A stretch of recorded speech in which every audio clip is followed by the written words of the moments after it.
fruit that remains.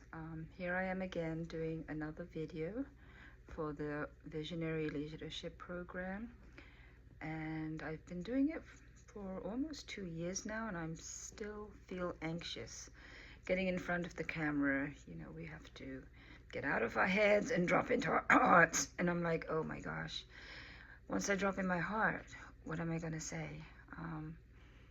So let's see, what does my heart want to talk about? Fruits that remain. So definitely this program, the Visionary Leadership Program, for me is a fruit that has remained.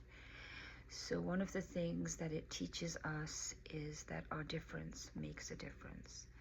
And if each of us can embrace that, then we can pass so that other people can also embrace their difference, and then that's the legacy that gets passed on from generation to generation. We have breakthroughs here, which again we drop into our hearts and share authentically and with vulnerability. And once we have a breakthrough, there is a breakthrough for everyone going through a similar situation. So that is a fruit that remains. And today people are hungry, I think, for change.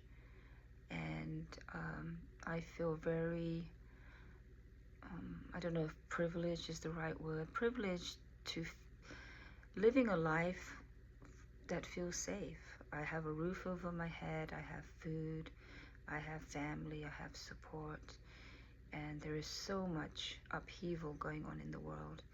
And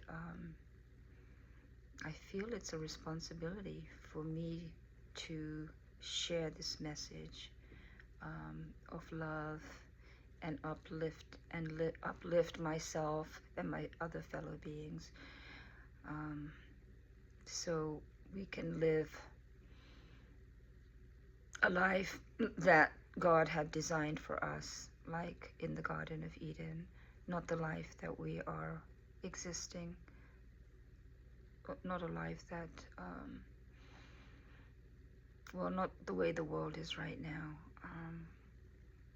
And so all of us who are privileged not to be in such upheaval, it's our responsibility to share from our hearts and give fruit that remains.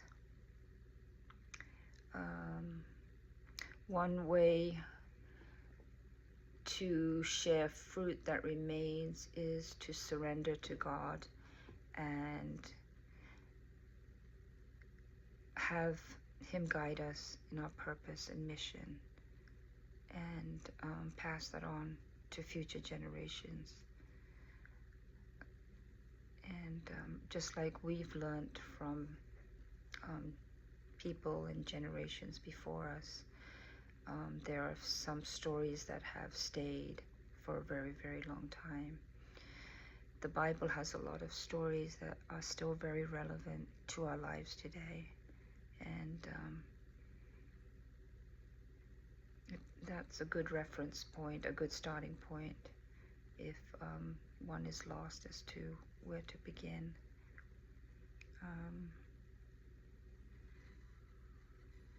I think it's important for us to be committed to working on our well-being and transformation and pass that legacy on to future generations. The Bible, I'm not very versed in the Bible, but there's a lot of stories in the Bible, and I think people relate to stories,